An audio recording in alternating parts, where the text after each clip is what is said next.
Kot dolgoletni delavec na varnostnem področju v policiji in v Slovenski vojski izražam resno zaskrbljenost zaradi zadnjih groženj predsedniku vlade Janezu Janši in njegovi družini, kakor tudi podpredsedniku vlade Mateju Toninu.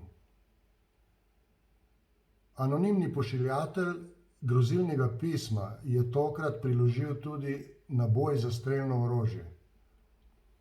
To izkazuje resno verjetnost, da tovrstno orožje tudi poseduje.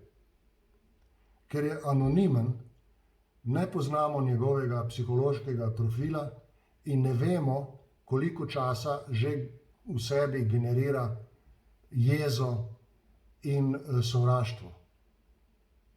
Prav tako ne vemo, koliko mu še manjka do tega, da bi morda poskusil realizirati svoje grožnje. Policija mora tokrat napeti vse sile, da izsledi storilca tega dejanja.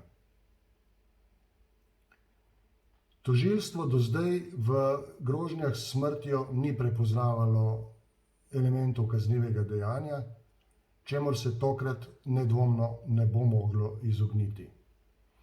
Prav tako apeliram na celotno slovensko politiko, da odločno, najodločneje obsodi to dejanje, da se končno pokaže resen namen, da se ustavijo tovrstna dejanja.